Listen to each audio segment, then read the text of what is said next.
Nag-ayos-ayos pa ako ng aking hair. Nagkulot-kulot ako pero nag-straight na din siya. Saglit lang talagang yung hair ko kasi straight na siya. Kaya pag kinulot ko, ilang oras lang, babalik na siya. Alright, so tara na guys. Punta na tayo sa aming living room. Okay, let's go.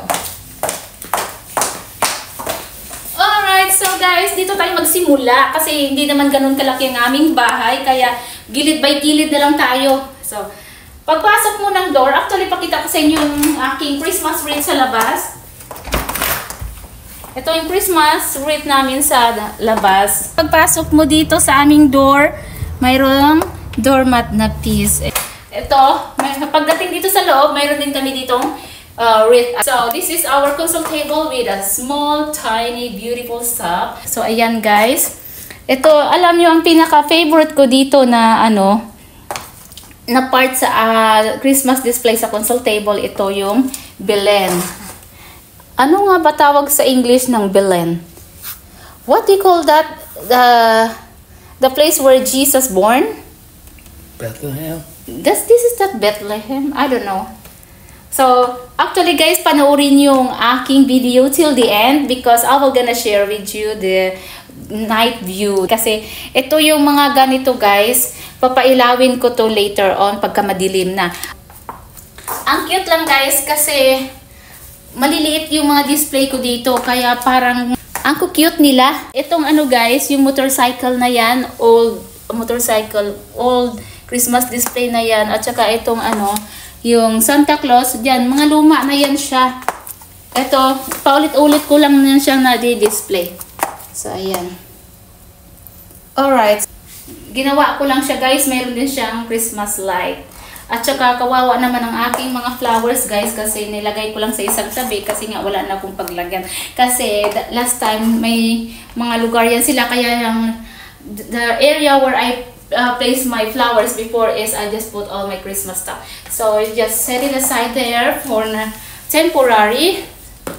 But yeah, just temporary because after this Christmas, I'll just put it back where they are. I'm gonna show you my Christmas tree. Oh, let's go guys. Okay, so ito yung aking one of our Christmas tree. Yung theme dito is blue and silver. Here's our Christmas tree. So our Christmas tree, yeah, this is my favorite part because it took me a week before I just completely done this Christmas tree. I just also put the Christmas light on here. You can be able to see it. Alright guys, so this is my 7.5 feet Christmas tree. Alright, so ito naman ang aming center table. So ayan, napakasimple lang ng decoration, di ba? And then, ang aking favorite area which is living room.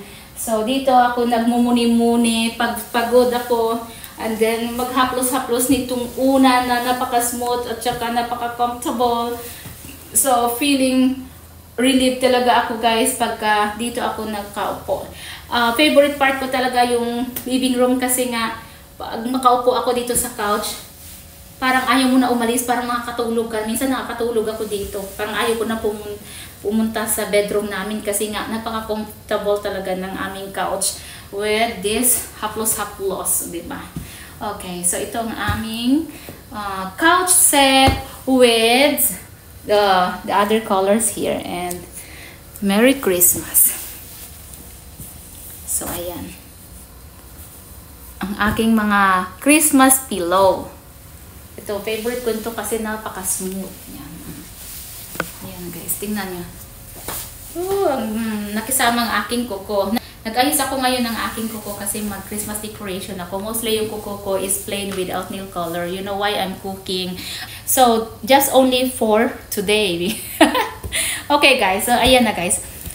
So, dito naman tayo sa aking end table. One of our end table, as you can see, ito yung aking mga paraphernalia dito sa table na to. Mga na to, ito yung nabili niya na nutcracker. I don't know, I thought what is nutcracker means, but nutcracker is, ayan, ilagay mo dito daw yung nuts. Hilahin mo to and then magbubukas yung bunganga niya. Pagbukas ng bunganga niya, lagay mo dito yung nuts and then crack it like this. Yan. He's the one who bought this thing here. He liked that nutcracker, that his dream. So, ito yung mga aking, ano. Ito naman, i-flex ko lang ang aking angel candle. My friend bought this to me. She bought this to me last year. And then, ayaw ko lang siya sindihan, guys, kasi gusto ko lang siya i-display. Kasi ayaw ko masira yung, ano niya, yung formation niya, kasi ang ganda-ganda. Thank you, my friend, Julie. Binili niya yan sa akin last year pa. Okay. So, punta tayo, guys, sa aming dining table. Dito ako dadaan kasi yung cameraman is dyan nakaharang. So, we're going to go in the dining table.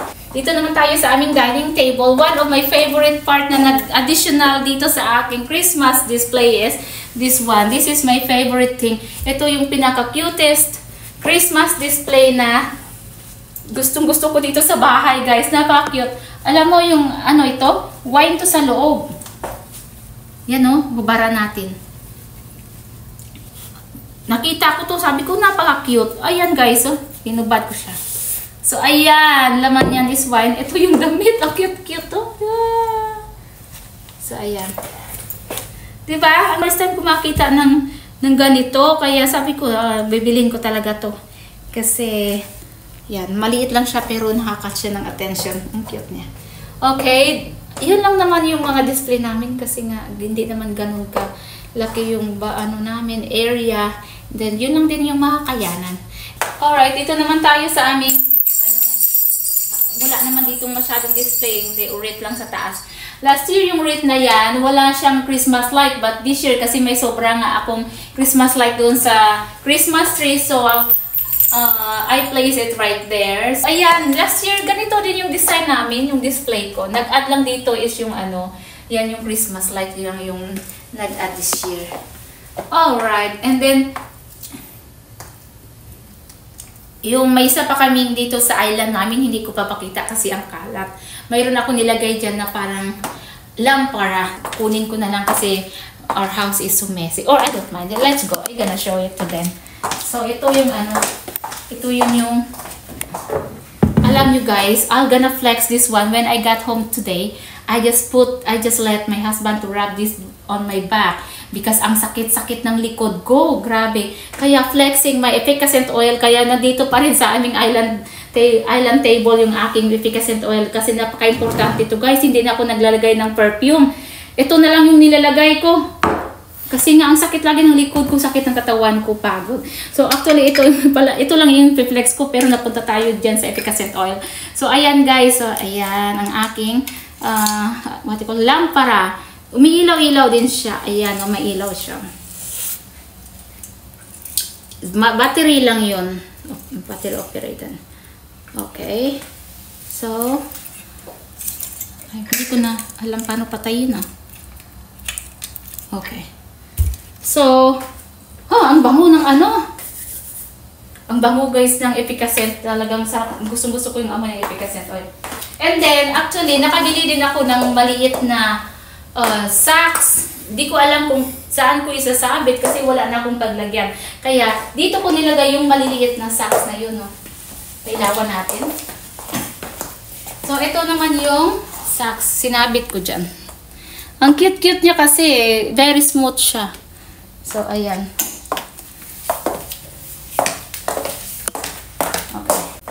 Alright guys, thank you so much for watching. Sana hindi kayo na-boring kasi nga, baka sabihin nyo, every year naman yung para-parehas. For those who have Christmas display that it seems like you are bongacious, and for those who doesn't have, kasi feeling nila hindi nila kaya, no matter what, small or big, with or without, as long as you're happy deep inside of your heart, does not matter.